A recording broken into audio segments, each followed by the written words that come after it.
morning, everyone, on this fine fall day. We're glad you could join us. We have a nice group today. It's good to see some of the regulars who haven't been here over the summer back with us again. We originally were going to have a wonderful lady by the name of Kathy Dice join us, but Kathy unfortunately had a flight schedule change, and so she was so sweet, she actually said, I feel bad, I'm going to find you a wonderful speaker. Here's our wonderful speaker. And Jason Orsky is here. He's going to talk about his wealth management firm. And before I let him get into that, I just want to mention, first of all, thank you to Dunkin' Donuts for providing us with the refreshments. And secondly, we're going to do a little advertisement for Neo LaunchNet. It's going to be celebrating Global Entrepreneurship Week. And that will be November 13th, 14th, and 15th. And all of you should have flyers on your table about all the fun things we're going to have. Our keynote speaker is going to be Greg Murray of Greg Murray Studios, who worked corporate life, didn't like it, so he decided to take his hobbies of photography and love of dogs, and he made that into a business. He thought the dogs looked sad when he photographed them, so he gave them peanut butter, and now he has a coffee table book called Peanut Butter Dogs. He's been featured on national media. So that is our keynote speaker. So all of these events are open to the public, and we hope you can join us. So without further ado, I would like to introduce Jason. All right. Thanks for having me, everybody. I was approached last week by Kathy to fill in. She said, I need somebody to talk about business. And I said, I'll do it. And she's like, you don't know what we're going to talk about. I said, well, I'm passionate about it. I've been in business for a long time, and I've done it a little bit differently. And I feel that business is something that entrenches our lives. People talk about different things about having a work-life balance. I want you to throw that notion out. There's no such thing as a work-life balance. It's called a blended life. So you'll find out as entrepreneurs, there's a lot of blended life. So I might be at a kid's ball game and be like, oh my gosh, there's my client, I got to take that. So honey, hold on one second, let me talk to Mr. Smith. Or I might be at work and my kid will call me up and say, you know what happened at school today? What happened? I got an A on my test. That's blended life, so nothing really separation. But we're going to talk about a lot of different things today and just kind of give you a brief background on who I am and what I've done and why I'm here. And then we're going to go around the room and let you guys introduce yourselves and tell me what you guys want to hear, and we'll direct the speech according to that.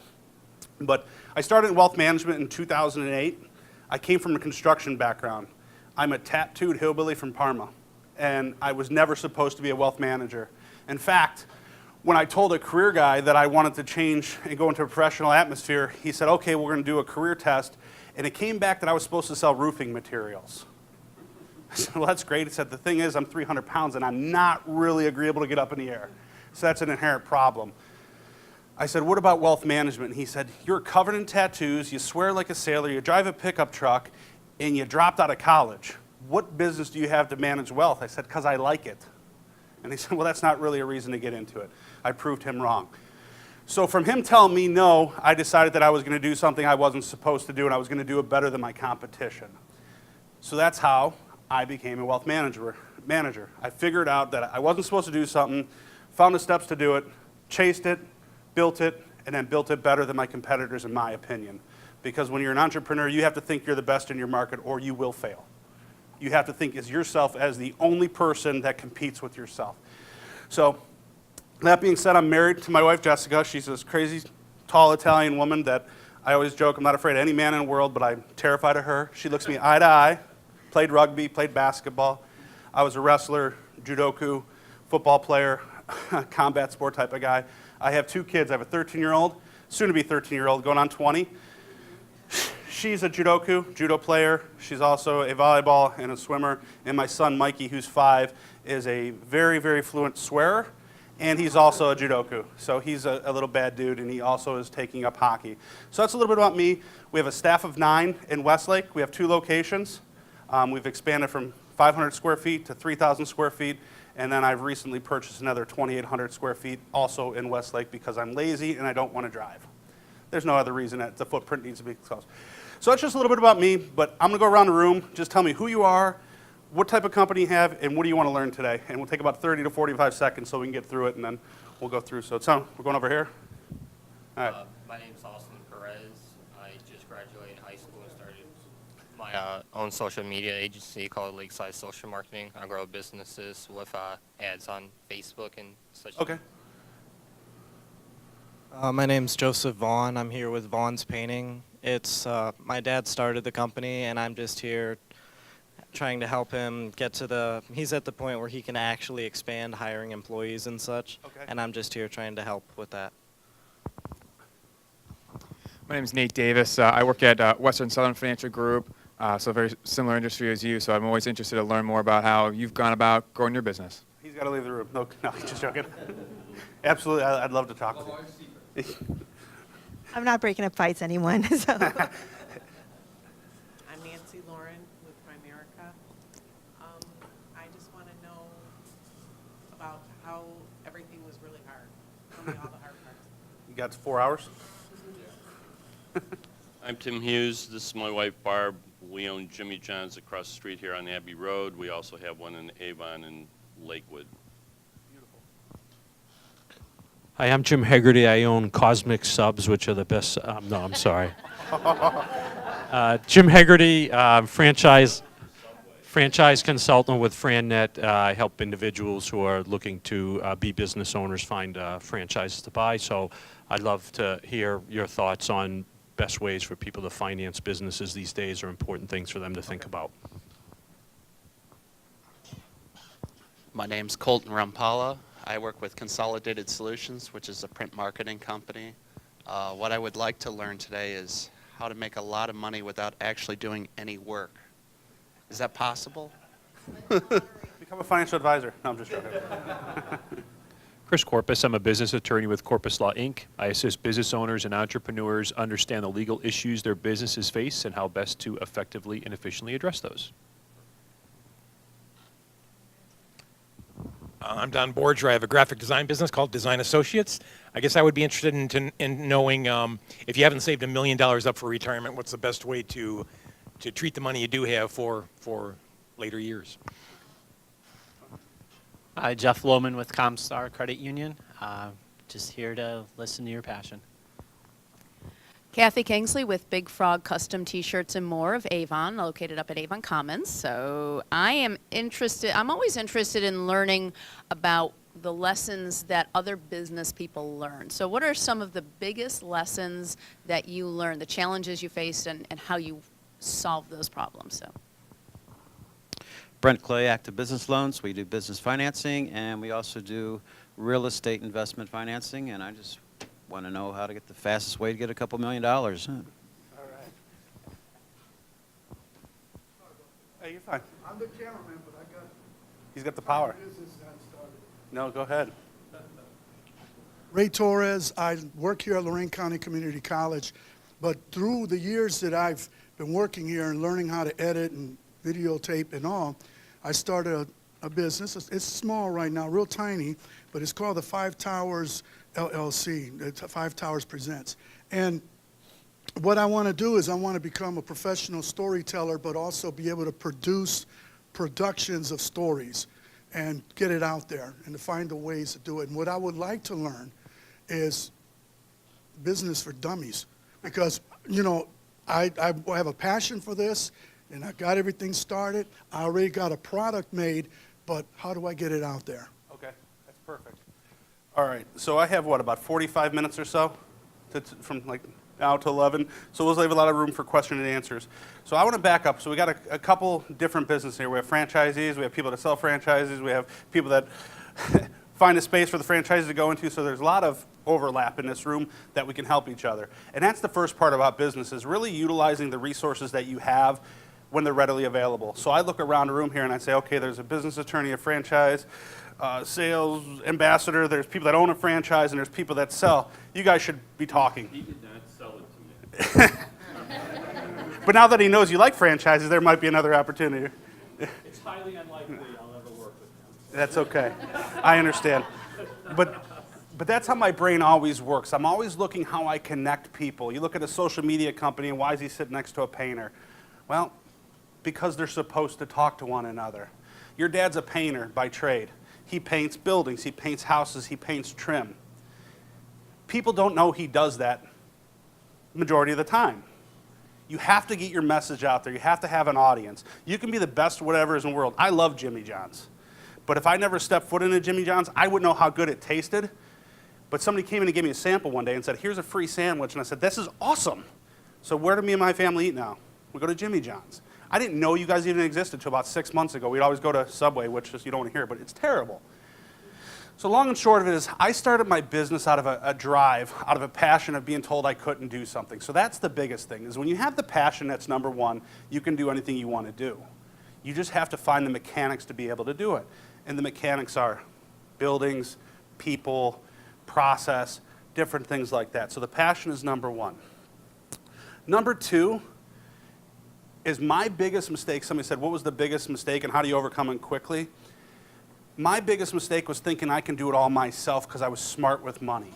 I was great with money. I was good with investments, and my clients loved me. I had two really good attributes to be a financial advisor. One, I was personable, and two, I was naive. I didn't come from money. I didn't have my dad tell me the alpha, the beta, the ratios, and this is how you should invest your money. I came from a family that does not believe in stockbrokers. The joke is, and I was just sharing it with some people, so my dad will go to a party, and he'll be like, I don't trust those stockbrokers. And I look at him and go, Dad, that's how we feed your grandkids. Not you, you're a financial advisor. Well, that's what I do for a living. So, knowing that I was good at those two things, I thought I was going to be good at running a business. I thought I was going to be good at paying my own bills. I was going to be good at doing all these different things, and that was completely untrue. I struggled. I struggled hard. I always thought I can out-earn the problem. Cash flow's coming, cash is coming, cash is coming, that'll take care of the problems. Well, then the cash came, and then a different set of problems arise. So then what did I do? I laid my problems on the table with a corporate attorney. So if you don't have an attorney in your business, you should meet with somebody. They're going to charge you because that's what they do. It's okay. Pay those attorneys to protect yourself. For example, I didn't know you should have a patent attorney look at your logos. Because if you're doing really, really well, guess what somebody's going to do? They're going to mimic your logo. They're going to mimic what you're doing and steal it. So, lesson one, I've got a patent logo now. Why? Because my JMO brand is important to me. That's what I've built up. Two, hire a good accountant from the get-go. Find somebody that can help you with the money end of it. Painting a house, doing social media, selling a franchise, running a franchise is completely different than paying your day-to-day bills at your home. It's completely different. At home, you get a check, you pay your bills on the 1st, 5th, 10th, 25th of the month. It doesn't matter because you have money in a checking account. The business account, you might say, well, this bill's due on the 1st, but I don't have money until the 5th. What do I do? Well, that's a cash flow problem. Get with an accountant. Get with the people that are smarter than you in that realm and hire them. Hire them before you can't afford them and tell them you can't afford them and you need some help. My accountant, I could not afford his hourly fee when I first started. And I went to him and said, Dave, I heard you're the best, stroked his ego, said, you are the best and I want to utilize you. Here's the problem. I don't have the funds to pay you. He said, okay, well, how can you help me then? I said, I know a lot of people, and I can connect you a lot of people. Do a good job by me, be loyal to me, and I'm going to be loyal to you. Guess what? He's still my accountant to this day, and I give him tons of referrals, give him tons of clients, and now I pay him in a timely fashion. And as my business grows, guess what? His bill grows. So he's happy. He made that investment of time into me. So hire good people, lawyers, accountants, they're our friends in this business. Also, find the right location. Whether it's a brick and mortar building, an Etsy type of business, working from home, you have to have that presence. What I mean by find the right building. If I'm working from my home and I'm selling widgets over the internet, you need to have a dedicated workspace in your home to do that. We all have families, we have kids, we have dogs, we have lives. And I worked from home when I started my business. I had a card table, a 4x4 card table sitting in the basement with one computer, one printer, and a bunch of data. And I don't know what to do.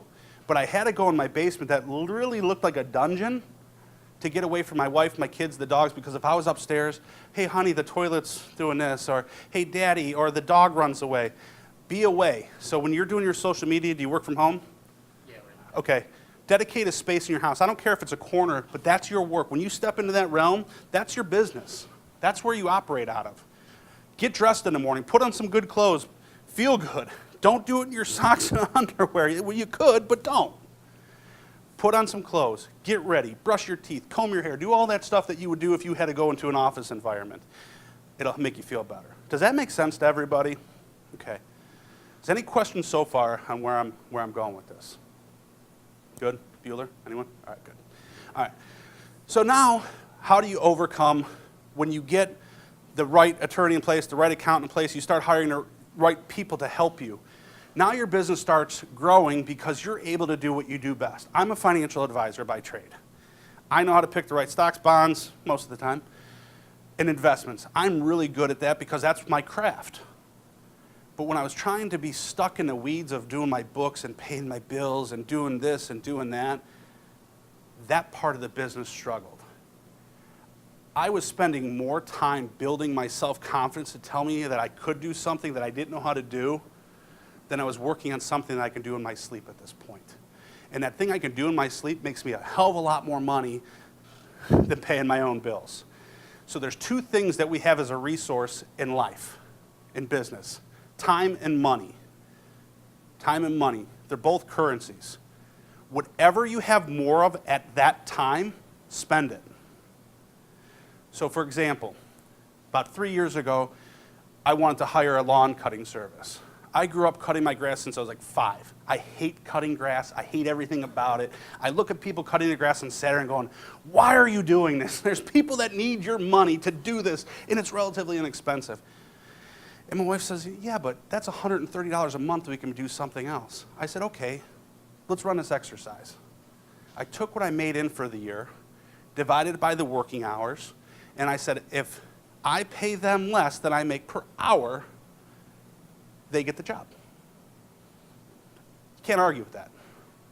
These guys come in with 3 people, they're done in an hour, and it costs me less per hour than it would me to do to take off on a Friday afternoon to make it look half as good as they would.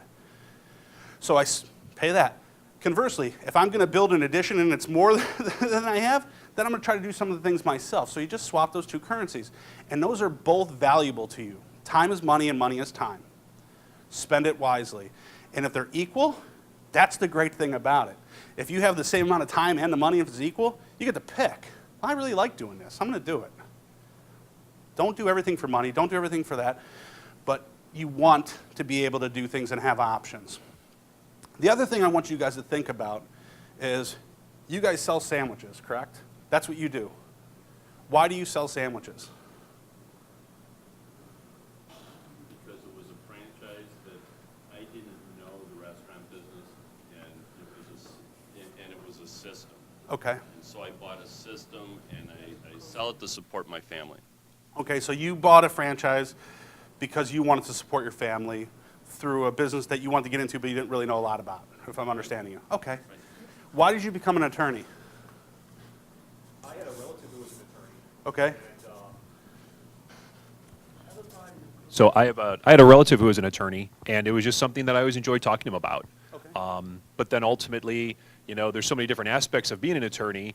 I went to school for a business degree. I worked 4 years in management, and I just like doing the business and corporate work. I don't like doing criminal. I don't like doing divorces. There's other attorneys who love doing those things.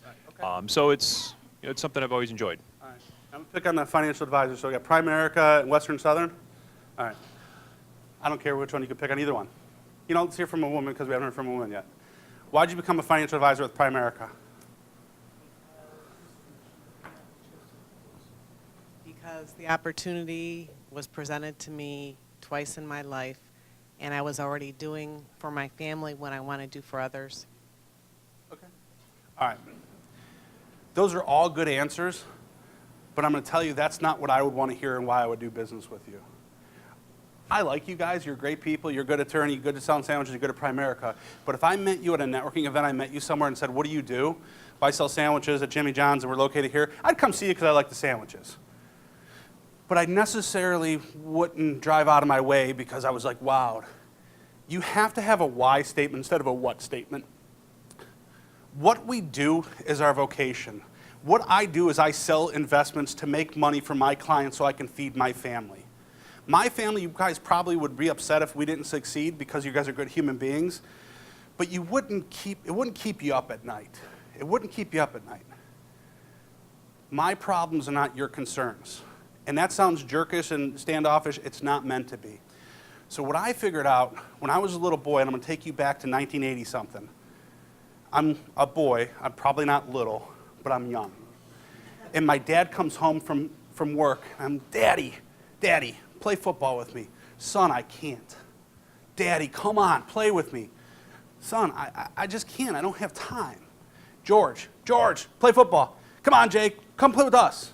George is my neighbor. George played football with me. So that story happened to me. I was a little boy wanting to play with my dad. And years later, when I got into a professional realm and I wanted to make money, I realized that I wanted to give families the gift of time back.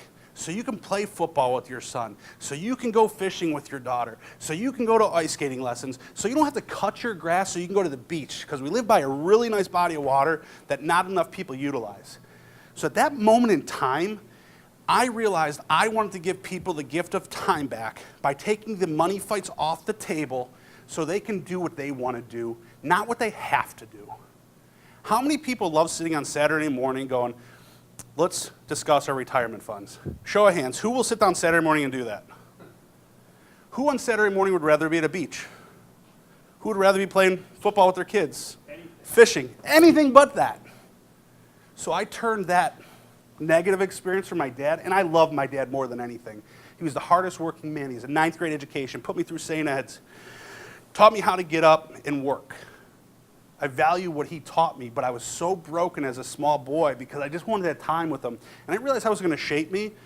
So now my appointments are 1 hour. You come in, we get you out, we do our business, and we can be friends afterwards, but you want to be with your spouse. You want to be with your kids. You want to be with your friends. You don't want to worry about the money. You don't want to worry about that. So your business, you got into this business to sell sandwiches to make enough money so you can be with your family. So how do you do that? When you have that passion, that drive, that motivator behind what your driver is, you're going to figure out how to do it effectively. So your guys' biggest takeaway is, why do you do what you do? Not what you do. Why do you sell investments? What happened as a kid? There's something in there that why you're an investment advisor. Yeah, so when I was younger, my dad's originally from South Africa, so him and my mom's from South Africa as well. They didn't understand how the American college system worked, like how to send a kid to college. So my dad was working for a company. He was doing pretty well and was able to save money. And then he got called into the ministry, and he became a pastor. Okay. So he was saving money for my college education until he met with someone like yourself and myself. And they told him, hey, if you do what you're doing, you're not going to get both your kids through school. They're not going to get the financial aid you want. If you can change things, we think we can do that. So because of that guy, because of that advisor, I went through school in 4 years debt-free. My sister just graduated her master's in 5 years. She's debt-free. And I looked at that experience and said, hey, you know what? I bet you there are other people that want to do some pretty cool things with their lives and their money. And if I could make an impact like I had, it'd be pretty cool. And then make money as well. That's even better. That's okay. You know, they always joke that financial advisors, the only business that the longer you're in it, the more you make, the less you work. And that was a cool thing that I was really shooting for. You know, in the summer, I don't work Fridays. I come in the office around noon on Mondays because I love my family that much. And they're little. There's not a lot of time we're going to be able to get back with them. So I'm going to spend as much time as I can with them. So don't focus on your business so much that you forget your family. Blend them together. Include them in that. Bring your kids into it. Bring your sons, your daughters, your nieces, your nephews. Make it a family affair. It's your name on it. It's your stamp in this world. Bring your kids into it. Let them have ownership in it. Your clients will love it. Your friends will love it. They'll really want to do business with you. So those are some kind of the soft touches on why you should have passion for your business. Don't just look at it as a paycheck, and don't measure yourself on the money you have in your bank account, your wallet. Don't measure yourself on that. Create a set of matrices that you can measure that are independent of money. Does everybody understand what that means? So I have a marketing strategy in my office. It's 7 touches to a yes, and I won't bore you with it unless you want to be bored with it. Then I also have a strategy. It's a 10-part point system that if you hit all 10 points on a weekly basis, you can go home and know that you've done well for that week. So the first one, who's on LinkedIn? Okay, you guys are all on LinkedIn. I would expect you all to link into me when we leave here. That's number one. That tool is there for business people to utilize to help each other. So I'm going to walk you through the next 10 minutes of just a simple networking strategy and how to measure yourself. So what I do is I have 3 methodologies: old school, new school, and somewhere in the middle. Who loves when you get a birthday card from your grandma or grandpa or grandkids in the mail that's handwritten? Who likes that? If somebody handwrites you a note, do you feel special? Do you feel special if it's a digital copy of it and it's stamped and metered? Is it the same thing? No. Okay. Good. I'm glad we're all on the same page. So the first thing we do is I go through my database of current clients, current prospects. I go through that database on Friday. So Monday morning, I send them a marketing piece that's specific to them. Hey, you know what, we talked about, you wanted to catch up about business building and selling franchising. You talked about financing them. I might have a marketing piece that I'll find from you in our database, and I'll send it to you. I'll handwrite it out to you. I do 10 of those. Then I send 5 thank you cards out. That way you keep the money low on the postage. That's old school. So 15 mailers go out, 10 marketing pieces, 5 thank you cards. Hey, Kathy, it was really nice to meet you. Hey, Lisa, it was nice to meet you. Really appreciate the time we spent at the FEBE 3 group. Hopefully we can get a cup of coffee, catch up. Pretty benign. Then we link into you. So send out your card, send out your mailers, do your link in, 1 point, 1 point, 1 point. That's 3 points out of 10. You're doing okay. Then what I try to do once a week is go to a networking event. So this is a networking event. It's only a networking event if I meet people. It's only a networking event if you spend your time wisely here. Meet people, shake their hands, get their cards. Don't drill down on specifics with them. You cannot build a relationship in 1 minute here. I promise you it won't work. You can like somebody in 1 minute or you can dislike somebody in 1 minute, but the relationship will be interrupted right away because somebody say, I really want to talk to the social media guy, and they'll interrupt and talk. Promise you that's going to happen in a bigger group. Go to a networking group. You give yourself 3 points for that. Call 5 current clients of yours that you do business with. Don't ask them for anything. How you doing? Good. Why? I don't know. Just thinking about you. Why were you thinking about me? Well, because we're actually having a Christmas party in about 3 months, and I cannot wait to see you there, right? Invite them to something. Don't ask them for anything. Give them something. We're going to have a Christmas drive. We're going to have a Christmas party. How you doing? I was thinking about you today. Is your family good? And be genuine about it. Don't be jerks. We have a client in common. I don't know what they say about behind closed doors, but I would assume it would be good. For the most part. But you want your clients to think about you when they're not with you. You want to do things with them. I go to the air show every year with them. We have a great time. They come to our house. We got to eat, develop these relationships. So you make those 5 calls to those current clients, give yourself a point. Social media, it's there for the taking. Use it. Go on it. He'll tell you.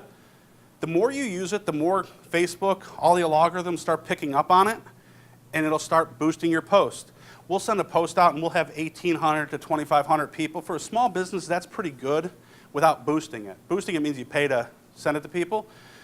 So use that social media, change your profile. That's a point. Posting on, that's a point. The whole thing is nothing has to do with any new clients, new acquisition of clients, money brought into the firm. The activity will yield the results. If you focused on finding a client, oh my gosh, this guy's got $1 million, I'm going to focus on him, I'm going to talk to him, that's all I'm going to do. Now I'm fixated on his $1 million. Oh my gosh, I want Tri-C as an account, I'm going to sell them sandwiches for every event they have. If you focus on that, it's never going to happen. But if you continue doing the activity will yield results. I call it business karma. I was working on an account for 3 years. 3 years, it's a big corporate institution. I got no. Then I realized that it wasn't a no because of the product. It wasn't a no because it was me. It was a no because the guy who was in the seat was getting ready to retire and he did not want to rock any boats on his way out. And I got mad about it.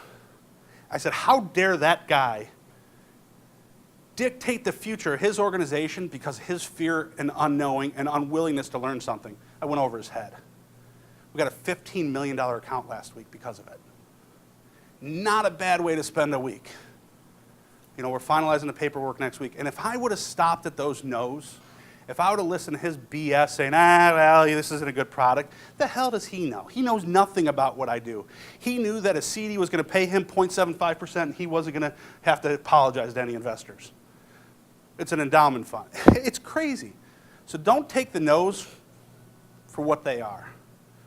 You have to keep penetrating the markets to get what you want, and you got to do it in a way that it's not annoying, condescending, any of that. You got to be polite. So there leads me to the 7 touches to a yes. Does anybody remember my name without looking at it? Okay. When you go home, half of you people that remember my name are going to forget it. The other ones are going to be like, hey, this guy, he was pretty cool. I can't remember his name. What was his name? And that's okay. It's just human nature. The psychology of business people and humans, we forget everything as soon as we're out of the room. So tell me your name. Nancy, Lauren? All right, so Nancy and I are going to now be friends. So when I get home, I'm going to link into her. And that's going to be my second touch. Hi, Nancy. Just met you at the thing. Link into me. Maybe we can help. Then you probably will get a follow-up from me because you're in my industry and I'd like to learn from you as well. Hey, you have time next week to get a cup of coffee at Panera for 15 minutes? Just want to learn about your business. How are you going to tell me no? I want to listen about you. So that's third touches. Perfect. We meet for coffee. We do that. That's 3 touches. Now I send her a thank you card. Nancy, hey, really appreciate the time you spent with me at Panera. Learned a lot about your business. If I think about something that can benefit you in the future, would it be okay if I invited you to it? That's my 4th touch. Guess what? Something in the future is going to benefit her, so I'm going to think about her now because I promised her I would. I'm a man of my word. I'm going to do it. So all of a sudden, I'm having this Christmas food drive on November 28th. Drop off at my office. Nancy, I want to ask you a favor. We're doing a kids' food drive for less fortunate kids. Would you be willing to come to my office and drop off some canned food if you're cleaning out your pantries, make a donation? I don't care what the answer is. I hope it's yes, but I don't care. It's a yes or a no statement. That's my 5th touch. If she says yes, she comes to my office. That's my 6th touch. If she says no, I have the ability to ask her why. Nancy, I'm sorry, is there a charity that we can help you? Do you contribute to a charity? Is there something we can help you with? Because you may have given your donations to another. It's not a no because she doesn't like me or she doesn't like the charity, but she's already exhausted her resources, and maybe she's thinking I would love some help. So I'll turn around and kick it back to her and say, how can I help you? 6th touch. Our 7th touch is, let's get together and strategize how we can help each other. Would that be annoying to you if I did over a 6-week period of time? Good scenario. Here's what most scenarios happen. Hi, Nancy, I met you at FEBE 3. Perfect. Link into her. Yep, good. Call you on Monday. Nancy, I met you. Yeah, I remember. You want to get together? No, I'm busy. Okay. What about next week? Nope. Call you next week. Hey, you want to get together? No. All right, cool. Hey, I'm having an event. You want to go? No. All right, fine. She doesn't know me. There's nothing. For example, we had a guy come to my office about 3 years ago, and he's driving by and he pulls in. $750,000 check, puts it on our desk. Said, I don't know why I feel comfortable with you, but I'm driving by here every day. I just got this inheritance. My dad died. I don't want to mess with it. What do I do with it? I'm like, okay, cool, sit down. Like, don't leave. Lock the door. He left. He's here now. So he comes in and he said, how do I feel so comfortable with you already? I said, because of my pleasing personality. No, what it was is I pulled up a database and I marketed to this guy for 3 years, softly. I didn't hit him over the head with anything. I didn't beat him with a hammer. I didn't do any of that nonsense that we see a lot of guerrilla marketers do. Oh, yeah, that's right. We did do that food drive, and I saw you there, and oh, yeah, you did do that. So get involved. That leads me, that's my 7 touches to a yes, or 7 touches to somebody getting to know you.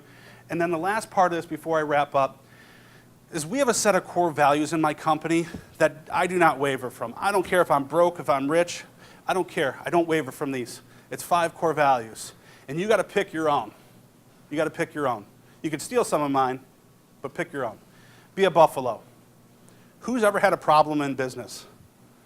Who buried their head in the sand and said, I want to handle that later because that's going to be ugly? Don't. Be a buffalo. Everybody know what a buffalo is? Everybody know what a cow is? Same animal genetically, DNA-wise. But the buffalo in the prairies realize that when a storm is coming over the horizons, comes quick, comes fast, comes hard. Buffaloes run east to west, go into the storm. They know they're going to get wet. They come out the other side cleaner, drier, faster. Cows are dumb animals. It's coming. And they stay in the storm. Do your hardest stuff first. Get it done. Be a buffalo.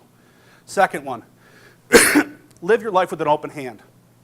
My dad, very simple guy, wasn't very charitable, very good with me and my brothers and my sisters. But I remember one time, somebody came to the door and asked for money. My dad goes, shut the door, charity starts at home. The hell with these good doers. I'm like, Dad, the guy was just trying to collect money because he painted our curb. Oh, chase him down and give him some money. So live your life with an open hand. With a closed fist, you can't receive anything. You can't let anything go, but you can't get anything in. So if you have the time or the resources, let them go. Give it away. Give some money away. Help somebody out. Homeless person down the street, I see hundreds of people walk by them. They're humans. I don't care if they're going to go buy booze with that money. The intention of me giving them money is that they're going to do good with it. They do bad with it. I don't care. The intention was good. Live your life with an open hand. Always, always, always help. You will get something in return, I promise you, and it won't be from that person or maybe not that institution. That's core value number 2. Number 3 is have faith in your community. It could be a religious play, it could be non-religious play. I happen to love Jesus, and that's okay. You may not believe in him, that's okay too. That's your choice. We're in America. But have faith in something better than you that's greater than you, whether it's your community, whether it's your family, whether it's your business partners. Have faith that they're going to do the right things. Have faith in your clients that they're going to be loyal to you. Have faith that you're going to be able to complete your commitments. You'll have a better life. Promise you. 4th one, my favorite. I was a national champ wrestler, state champ wrestler before I decided to break my back and gain about 90 pounds. But I was a good athlete. And it was because I was lazy. When you wrestle 4 matches, you're the champion, you get your accolades, the pretty girl kisses you, and you get the medal. Awesome. You lose your first match, you wrestle 8 matches, and the best you're going to do is 3rd. I didn't want to be the 2nd loser because he didn't have the best at anything. And I didn't want to wrestle 8 matches. I wanted to wrestle 1. So when I'd weigh in, I'd go find a podium, and I'd stand on it. 4 matches, and I get all this. I get to rest. I get to look cool. I have my pride, my ego stroked. Everything is good, and I'm the champion. So I teach my clients, picture yourself on a podium. You're talking about $1 million. $1 million is arbitrary. It doesn't matter. That's something that we can target. But if your lifestyle is living off of $60,000, you don't need $1 million. You don't. Picture yourself doing what you want to do and how you want to do it, and teach your clients that. Teach the people that you do business with. Picture yourself on a podium. Think bigger. Think how you're going to get back and work backwards from there. Start at the end, go to where you're at, fill in the gaps. Then all of a sudden, you're going to be there and you'll be like, oh my God, I'm almost there, what do I do? Then you make changes. And the last one is live your life transparently. Don, you've known me for a couple years now, right? Have you ever seen me really in a suit? Nope. Have you seen me in crazy shirts like this? Okay. I have flashy watches, I have crazy shirts. This is who I am. I am not a suit and tie guy. I haven't been. In fact, if you see me in a suit and tie, please tell me you're sorry. I'm sorry because somebody has died and I've just come from a funeral. Don't change your shape, color, form for the audience. Don't do it. It will come through and you will fail. I am a person that drinks beer on the weekends, not a lot, but with my buddies. I have tattoos. I don't have a college degree, believe it or not. You probably could tell by the way I talk. But I have no college degree. No college degree. I dropped out of college, grew up poor, did all this stuff. I'm not afraid to tell you that anymore when I used to be. And my life has gotten so much better because now people are like, oh my gosh, this idiot has no college degree and he manages $100 million? What the hell's wrong with people? That's who I am. You come over to my house might not be clean. You know why? Because I have 2 kids and 3 dogs. Who wants a dog or a kid? Pick one. I don't care at this point. So you come over to my house, it's open, we're going to feed you, we're going to give you food, we're going to give you a drink, but there might be some dirty clothes on the ground because my son, who's 5, loves to be naked. He's 5, and he's always naked. I'm like, people are coming over. So be transparent. Don't be somebody on Sunday at church, go get banged up on Saturday night and cheat on your spouse, and then go to the charity on Wednesday. If you want to be a jerk, be a jerk. Own it. You want to be a good person, be a good person. Own it. But be transparent in all you do. So those are my 30 minutes of how to build a business with some soft science, some more, hard science. Any questions? I'm an open book. You can ask me anything. No one has questions? Questions? I do. How many employees do you have? You said you now have 2 locations. So how many employees? 9 employees right now.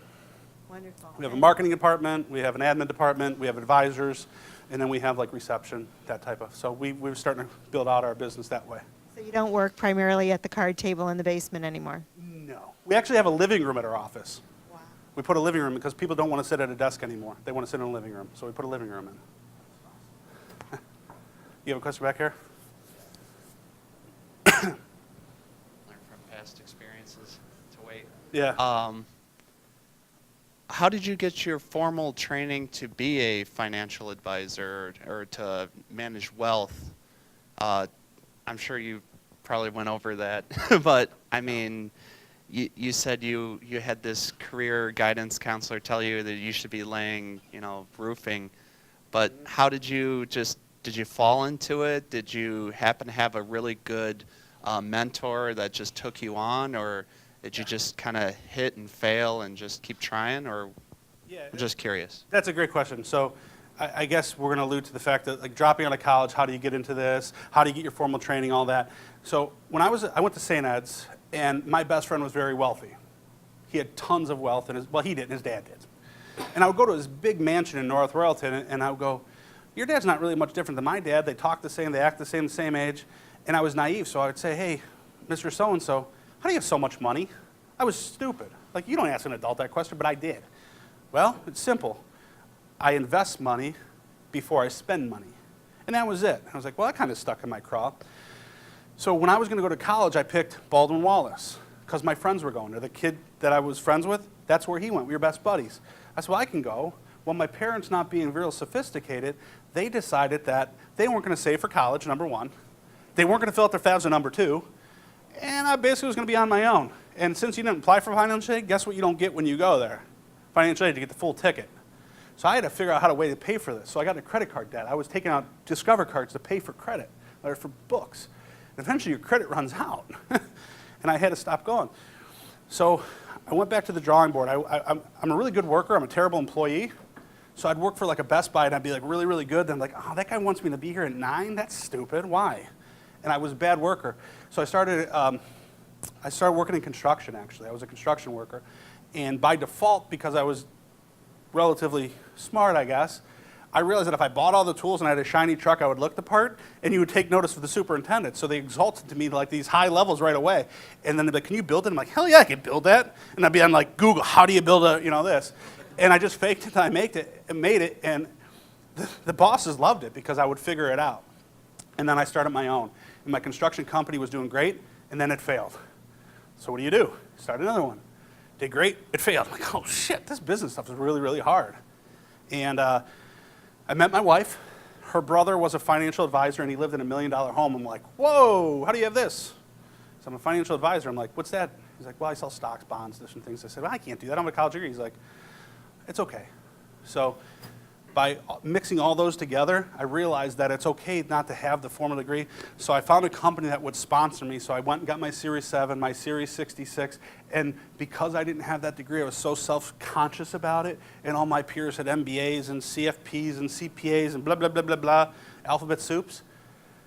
I outworked them. While they were sitting there drinking and telling everybody how great they were, I was actually networking. I was finding people. And then I'd go back to these people called wholesalers, and I'd say, I don't understand this investment. Can you explain it to me? And since I wasn't real smart with that stuff, I'd say, I don't understand. Explain it to me again. Talk to me like you're talking to my 5-year-old. Oh, okay. Money in, you get 4% out, money better. Okay. So that's how I learned. And I just kept on getting better. And I spent a lot of money on education. I would travel the country, and I still do, to go to seminars, lunch and learns. And now that my production level's at a certain, I get invited to these like $1 million roundtables, I call them. They'll fly me out and say, we want you to learn more because we know we'll sell more. So now my education gets paid for instead of me writing out checks. So that's a good question. I appreciate it. Any other questions? I do all right? I waste your time for an hour? Any question over here?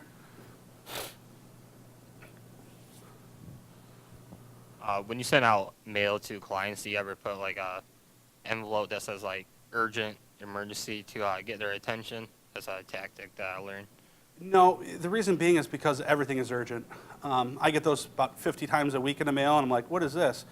Your car warranty is about to expire. Well, I haven't had that car in 7 years, so send it to the next app. So the best way to reach those clients is handwrite them. It's old school, belly to belly. So that was the 3 parts, old school, new school, and we were talking a little bit about that. So old school is writing a handwritten something or other. That is tried and true method. People love opening that up. Couple that with a social media presence. So now you send them a card, now they see on social media, see and do good things, because that's broadcasting out to a huge population. It's a big dragnet. But then you go to a Rocky River Chamber, and you're belly to belly, face to face, and you're, hey, I got your card last week. Cool. I saw your Facebook post, and here you are. You are a real human being. People don't think that I exist. They really don't. I'll meet people, like you probably get my newsletter. There's so many people like, hey, I got your newsletter. I'm like, I have no idea who you are. Awesome, it's working. And then it gives me an opportunity, because they'll come up to me at networking and say, hey, I got your newsletter. Can we get together for a cup of coffee? They want to know more. They see me involved. Be active, too. Be active in your communities. Be active in your networks. Be active in this. This is a waste of your time if you don't harness what's in here. Social media and painting guys, you should be together. The attorney should be talking to everybody. You guys should book meetings with him left and right. You mean he's here? You're upstairs, right? From here? Yeah. I mean, bunch of entrepreneurs, business attorney. Seems like if you're not talking to him, you're setting yourself up for a lawsuit. Lawsuits suck, by the way. Yeah, Not fun. They'll cost you about $5,000 just to say hello. My brother's been sued 7 times by employees. He's never lost, but he'll get sued for sexual harassment. My brother's like, what do you mean sexual harassment? Who harassed you? Well, I bent over and somebody whistled at me. And my brother's like, are you kidding me? And you're suing me for that. It's like it's a bunch of guys in a body shop. My brother's like, I never thought I'd saw that lawsuit come across my desk, but it happens.